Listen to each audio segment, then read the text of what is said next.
Hey guys, what is up? It is No Help, and welcome back to another video. Today, if you guys like the video, make sure to smash the like button and maybe even consider subscribing for more. So today, smithing has changed forever. There's this new quest that you can go ahead and complete called Sleeping Giants. It only takes you about 5 to 10 minutes. Very simple quest to go ahead and knock out of the way, and then you can get this new minigame called the Giants Foundry, which is a brand new way of training smithing, which pretty much allows you to make swords for these big giants here and then hand them in for experience. Now, at first look at it, it seems very difficult, but it's just as easy as doing something like Wintertod or Temporous. Now, one thing you want here that will help a little bit is the ice gloves, and basically you can go ahead and get these from killing the Ice Queen. Very, very simple to go ahead and get. You should probably already have them for doing quests and stuff like that, and they will just allow you to pretty much grab from here without having to put a bucket of water on it. Other than that, just for now, I'm bringing full graceful, but eventually you're going to want to upgrade it with the smithing armor that you get from the minigame. Now, a lot of people have been asking, like, which types of bars and stuff like that are you supposed to use? Now, you're supposed to use a combination of bars. For example, you could do, 14 mithril and 14 adamant. You can go ahead and do 14 adamant and 14 rune. Just make sure you aren't doing 28 of the exact same bar. So in this video, I'm going to go ahead and do the adamant and the rune bars, so 14 and 14 of each. And all you pretty much have to do is to get a contract. You just have to go ahead and talk to this guy right here and click commission. Can I get a new commission? And he'll pretty much tell you the sword that you want to make. So you want to make a broad flat sword. Now, it seemed very complicated at first, but you have to set the mold up. Now, you click this thing, and then there is 3 different categories. So he wanted a broad and a flat sword. So at the very bottom here, you're going to see the pretty much commission that you can go ahead and get. Now, it's very, very different for each sword, so you'd want to see which ones offer you the best, right? So there's a little green bar that will show you the ones that you're doing. So as you can see, this one right here will give me 4 and 4 for flat and broad. But there is better. This one right here will give me 8 and 8. That seems like it's the best option, so I'm going to go ahead and click that one. And then go down to here to the blade part and try to find one that's similar for the blade. Doesn't look like there's an 8 and 8 in here, but there is an 8 and a 6, so let's just go ahead and do that one. And then for the very last one, the tips, we can see there is an 8 and a 6. Never mind, there is just a 6 right there. So, this one's very difficult. So we have 16 broad, right? And then we have 14 flat, so we want to focus more on the flat for this one.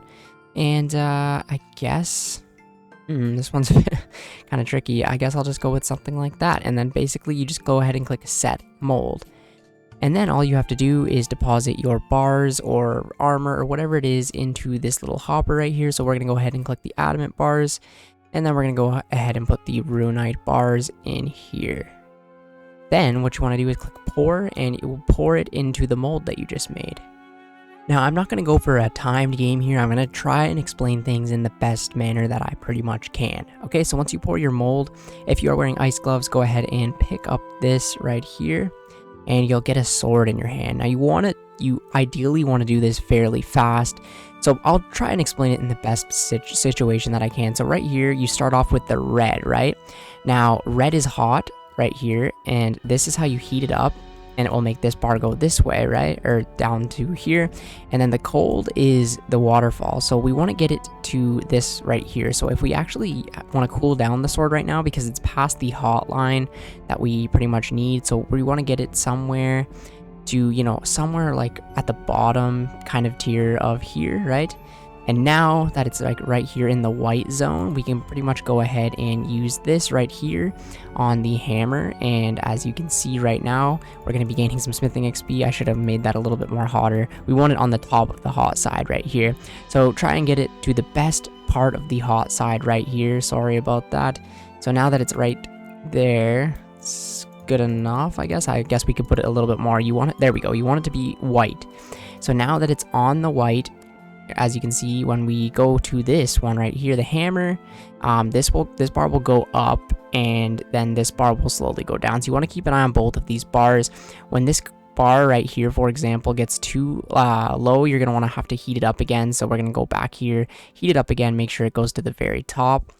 I hope this kind of makes sense, to be completely honest. It is a little confusing until you actually get in here and do it your first time. So now what you want to go ahead and do is perfect. As you can see now that we are on the next one right here, this one's the yellow and it is actually the grindstone. Now you want the heat to be down into the yellow, so we need to go all the way over to the waterfall right here and get this bar in the middle here, the temperature, all the way down to the yellow so that we can use the grindstone. So once this goes all the way down, keep going down to here, we can go ahead, I guess we should get it a little bit more, you know, something like that, and then we'll go ahead and use the grindstone and pretty much let this bar fill itself up, right? So yep, there we go. Head back to the waterfall. You want to pretty much get it to the bottom side right here so that you can kind of fill it back up to the top, right? So now that it is right there, we can go ahead and use the grindstone again, and this bar should start moving up. It's fairly simple, and at the very top bar, it's your mistake. So if you do make mistakes, if you do it on the wrong temperature or whatever like that, you will lose a little bit of points there, but it's not too big of a deal. As long as you're really paying somewhat of attention, it should be fairly simple. And as you can see for the rune and adamant, there's a lot of steps, right? If you did something like mithril and adamant, there'd be a lot less steps, or even something easier than that, you know what I mean? All right, so we are on to the heat again, right? So we need to get this bar up to the heat again. So we're just gonna go back and dip this sword back into the fire, get this bar all the way up to the red. And then we can go ahead and start using the hammer again. So we'll get it a little bit up there, something like that, and then use the hammer again, bring this, yeah, so it's pretty simple, right? You know, you get it to the proper temperature and then just follow the proper procedure at the bottom. So yeah, fairly simple. So right now we need to get this bar hot again, and the bar is getting hotter. We can go back to the hammer and hammer this thing out until we get to the next one, which is the green. Alright, so we are in the green now. For the green, you want the temperature to be all the way at the green, so right back to the waterfall and getting the temperature level to the green so we can go to the polisher.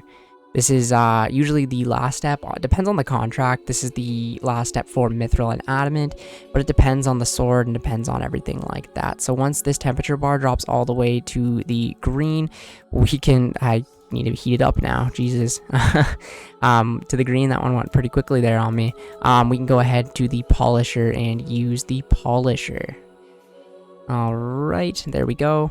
And then we can go back to the polisher here and get this bar going. So as you can see, this bar will start going up, this one will start going down. I find the polisher one moves fairly quick compared to the other ones, but that's just kind of my experience with it so far. Alright, so now the green bar will be going back up, get it to pretty much full, and then we'll head back to the polishing wheel. And it looks like we're about halfway done this sword with 0 mistakes so far, which is great. Keep going. Yeah, when you first look at this, there's so much going on and it's kind of confusing, but when you really dive deep into it, it's fairly simple. And to be honest, it's kind of enjoyable. There is a lot to pay attention to. Oh, there we go. See what I mean right there? There is a lot to pay attention to, but once you kind of like learn the mechanics, it becomes pretty fun, to be completely honest with you. All right, back to the polisher we go. And we're almost on to the hammer again. So now that we're on the hammer, we need to get it all the way back up to the red temperature, to the pretty much top of here. So when we dip it into the sword, this bar should move all the way back up. I mean, it is fairly AFK. There's certain parts of it that are AFK, and as you can see, you really don't use that much materials, so this method can be very good, especially for Ironman accounts, and I'm actually really looking forward to grinding this out. But we kind of just AFK'd a little bit too long there. The bar will gradually go down, but you can just go to the waterfall to make it go somewhere just to be perfect there. And then we're going back to the hammer, which is the first one here. And when we get the hammer up to the yellow part here, and yeah, fairly simple minigame. Seems, like I said, seems very confusing, but overall it is not too bad. Alright, looks like we're going back to the grindstone. I think I did that a little bit too far.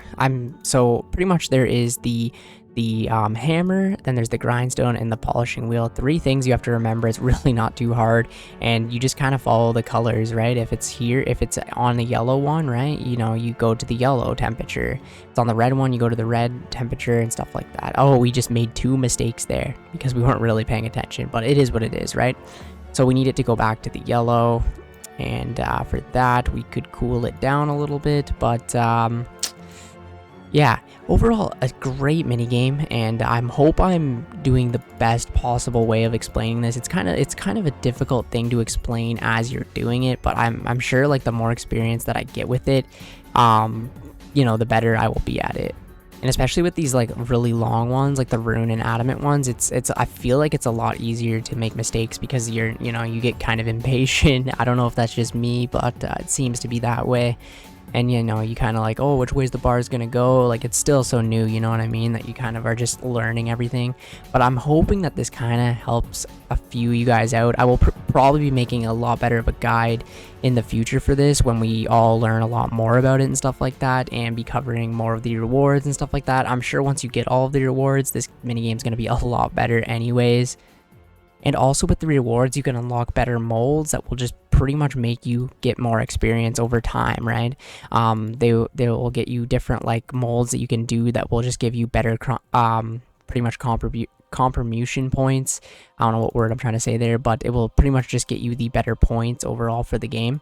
So when you're making the sword, if you get like a +4, you can buy better molds that will get you, you know, +8, so it'll just be better.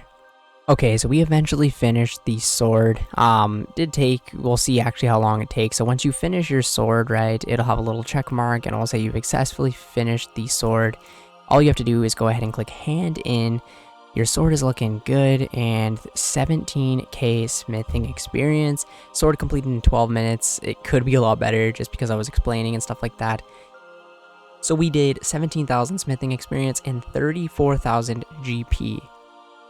So it depends on like what you do, but you can make money. We did make 2 mistakes, you know, like during that. So like the more mistakes you make, pretty much the less money and the less experience that you're going to be getting and stuff like that. So pretty much if we go to the shop now, and also it'll show you the contribution points that you did somewhere. So yeah, as you can see, the quality was 156. So if we go to the shop here, now you get these things called the Foundry reputation, and it is where you go ahead and buy all of the different rewards from this. So you can buy the double ammo mode, which will allow you to make 8 cannonballs at once, which is just sounding amazing for Iron Man.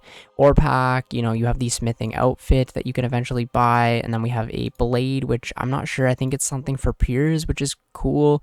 And then of course we have all of these different molds that I was talking about, right? So if you can see, if we buy this mold right here, it will be 8 narrow, 10 light, 8 flat. So they're all just like way better, like 16 spiked on that one. Pretty crazy. Just overall will help you make better molds for the mini game. But yeah, I hope I did a decent enough job at explaining this mini game. There is still a lot to learn, and yeah, I hope you guys can get some good use out of this mini game. Train your smithing, get 99 smithing on an Iron Man. Anyways, thank you guys so much, and I will catch you in the next one. See ya later.